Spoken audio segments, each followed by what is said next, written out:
Pemirsa, 3 ahli meringankan bagi terdakwa Richard Eliezer hari ini dihadirkan dalam kasus pembunuhan Brigadir Yosua di Pengadilan Negeri Jakarta Selatan. Pemeriksaan ahli yang hadir hari ini merupakan permintaan dari tim penasihat hukum Richard Eliezer, Roni Talapesi. 3 ahli yang dihadirkan hari ini memberikan keterangan di hadapan Majelis Hakim Pengadilan Negeri Jakarta Selatan. Saksi ahli yang dihadirkan oleh kuasa hukum Richard Eliezer adalah ahli filsafat Frans Magnis Suseno, ahli psikologi forensik Reza Indragiri, dan psikolog Liza Marieli. Pihak Richard Eliezer diberikan kesempatan mendatangkan ahli setelah sebelumnya JPU mendatangkan saksi ahli.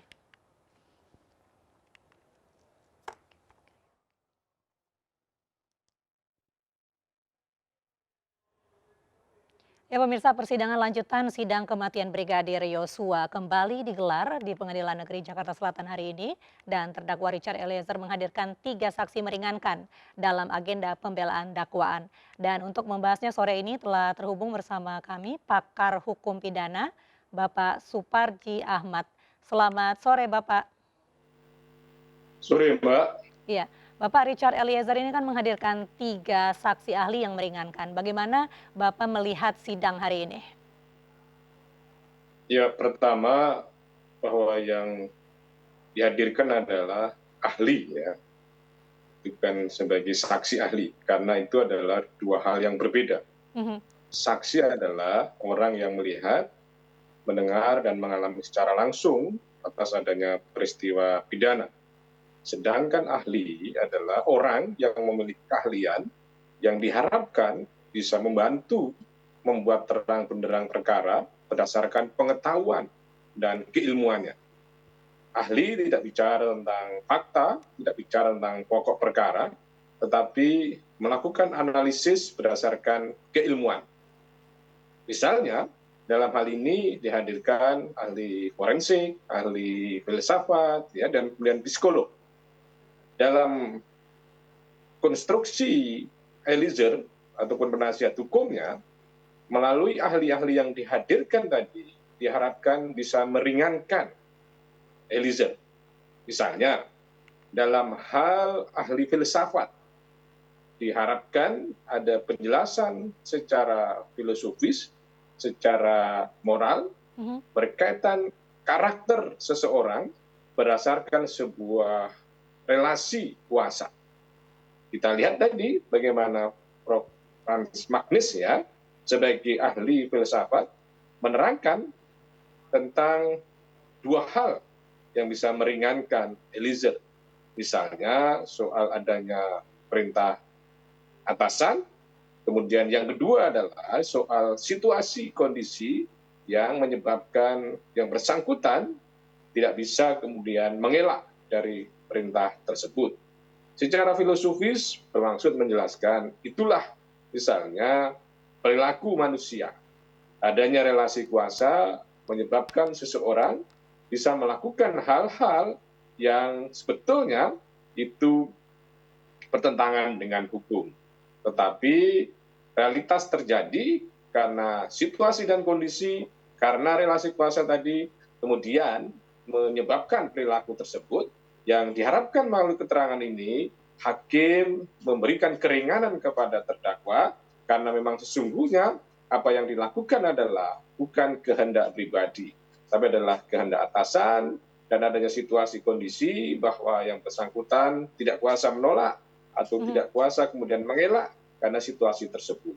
Kemudian yang kedua, saya kira ya bagaimana ahli psikolog nanti misalnya atau kita cermati keterangannya cenderung akan diharapkan tentang perilaku ya misalnya seorang Eliezer sebagai anak muda yang kemudian secara psikologis memiliki ketergantungan dengan atasnya, maka lagi-lagi arahnya adalah bagaimana mendapatkan keringanan. Demikian pula ya ahli yang berikutnya itu juga diharapkan akan memberikan satu sudut pandang dari pengetahuan dan keilmuannya, ya misalnya dari sisi forensik untuk kemudian menjelaskan bahwa tentang tinjauan-tinjauan forensik tentang kondisi seorang Eliezer. Secara keseluruhan bahwa ahli pada dasarnya adalah bersifat tidak mengikat keterangannya itu. Semuanya tergantung dari majelis hakim. Mestinya kemudian bagaimana seorang terdakwa dan seorang penasihat hukum ya meskipun diberikan hak ya untuk memberikan ahli yang meringankan, betul-betul memberikan sebuah pilihan-pilihan yang ya betul-betul produktif ya. Jadi tidak dalam arti terlalu melebar, kemudian ke sana kemari, tetapi lebih fokus kepada upaya membebaskan atau kemudian melepaskan atau kemudian meringankan dari hukuman tadi itu. Karena ini juga penting ya, bagaimana strategi persidangan sehingga tidak kontraproduktif. Mengingat kalau kita cermati ya bahwa keterangan sebelumnya berada dalam situasi sepertinya Eliezer itu kalau dilihat dari komposisi 5 terdakwa, maka Eliezer itu adalah tidak bersama-sama dengan 4 yang lainnya. Ada kecenderungan bahwa misalnya Sambo, Ibu PC, atau kemudian Ricky, atau kemudian Kuat mengatakan bahwa tidak memenuhi 380 atau 338 karena pasal tersebut adalah memerlukan tindakan-tindakan aktif. Sementara yang mereka lakukan adalah bersifat pasif, dalam arti tidak ada bukti melakukan penembakan, tidak ada bukti melakukan sebuah kesepakatan untuk penembakan atau pembunuhan. Itu alibi atau kemudian pembelaan yang dilakukan oleh 4 terdakwa yang lainnya.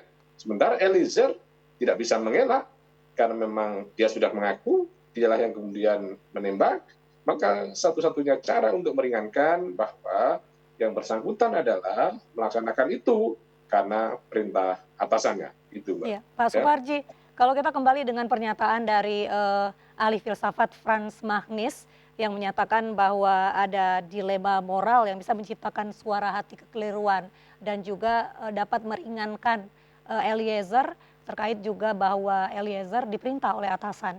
Nah, menurut tanggapan Anda pribadi bagaimana? Apakah benar-benar pernyataan ini dapat meringankan Eliezer ke depannya? Ya, memang secara normatif ada alasan yang menghapuskan pidana, misalnya karena faktor eksternal berupa alasan pembenar dan faktor internal berupa alasan pemaaf. Ya, kedua-duanya adalah alasan penghapus pidana. Pemaaf adalah faktor psikologis seseorang, sedangkan pembenar adalah faktor tekanan, faktor daya paksa, bela paksa, dan lain sebagainya. Nah, kalau pertanyaannya bahwa apakah keterangan dari ahli Frans Magnis Susino itu akan bisa meringankan karena ada situasi batin yang disampaikan tadi itu, ya tentunya itu adalah menjadi hal yang perlu dipertimbangkan oleh majelis hakim. Ada kemungkinan bahwa itu akan dijadikan salah satu dasar meringankan. Misalnya yang hal-hal yang meringankan di dalam putusan itu kan disebut. Salah satunya misalnya bahwa terdakwa melaksanakan itu karena perintah atasan.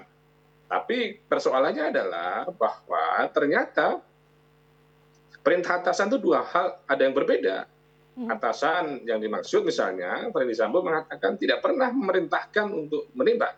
Tetapi misalnya yang disampaikan adalah perintah menghajar. Nah, disinilah dilemanya.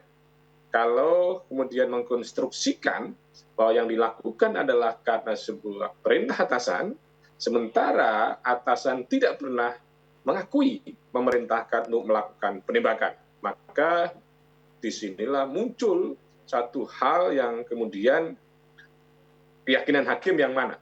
Ya, hakim akhirnya berkeyakinan tidak mungkin misalnya seorang Eliezer ya yang masih muda, yang jauh pangkatnya itu melakukan tindakan penembakan kalau tidak ada perintah atau tidak ada arahan. Nah, disinilah yang kemudian akan menjadi sebuah penalaran bagi hakim untuk melahirkan sebuah keyakinan. Jadi kalau hakim punya keyakinan bahwa ini adalah karena perintah atasan, maka kemungkinan bisa menjadi faktor yang meringankan, gitu Mbak. Baik, tergantung hakim juga ya. Tapi juga sebelumnya Iya, di sidang tadi juga, Romo Frans Magnis juga sempat menyatakan terkait polisi satu-satunya lembaga dalam masyarakat yang berhak melakukan kekerasan seperlunya, bahkan sampai menembak. Tanggapan Bapak sendiri bagaimana? ya mestinya kan itu bukan sebuah justifikasi untuk melakukan sebuah kekerasan, Mmm, ya. Apalagi kemudian justifikasi untuk melakukan tindakan-tindakan yang bertentangan hukum. Bahwa semua harus bersandar kepada norma hukum yang berlaku. Dalam arti bahwa memang polisi pelindung, pengayom masyarakat, dan sekaligus penegak hukum. Nah, pada situasi-situasi tertentu, ada keadaan pemaksa, ada bila paksa, ada permah misalnya, kondisi-kondisi darurat yang kemudian menjadi justifikasi untuk melakukan tindakan-tindakan yang misalnya dianggap bernada kekerasan. Misalnya seorang polisi yang sedang patroli kemudian menemui adanya pencuri, terus kemudian ternyata pencuri bermaksud menyerang, maka disitulah kemudian ada pembenaran untuk melakukan perlawanan dengan kekerasan misalnya. Tetapi kan semuanya harus bersifat substitusi dalam arti tidak ada pilihan lain.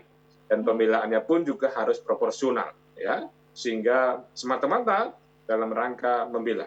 Jadi kembali pada pertanyaan tadi Mbak, bahwa bukan berarti ya ini justifikasi untuk melakukan sebuah kekerasan. Bukan justifikasi satu-satunya lembaga yang dapat melakukan kekerasan. Tetapi tindakan-tindakan tersebut itu adalah semata-mata dalam koridor melaksanakan perintah undang-undang, dalam koridor membela kepentingan umum, dalam koridor membela kepentingan pribadi, karena tidak ada pilihan lain. Pembelaan itu harus dengan kekerasan. Jadi jangan kita kemudian memberikan sebuah pembenaran polisi boleh melakukan kekerasan, tetapi tetap bingkainya adalah bingkai peraturan perundang-undangan yang berlaku. Gitu. Baik, berarti bukan untuk dijadikan sebuah pembenaran begitu ya, Pak, ya. Tapi tadi juga kan dalam sidang hari ini akan mengundang, psikolog klinis Liza Marielina. Menurut Bapak sendiri sejauh apa peran psikolog klinis ini dalam mendampingi Richard Eliezer hingga akhirnya dapat berkata jujur dan membuka tabir kasus ini? Ya, sesuai dengan kompetensi keilmuannya, maka dia akan bicara ya secara psikis, ya, dalam psikologi, secara keilmuan tentang misalnya kejiwaan seseorang, ya.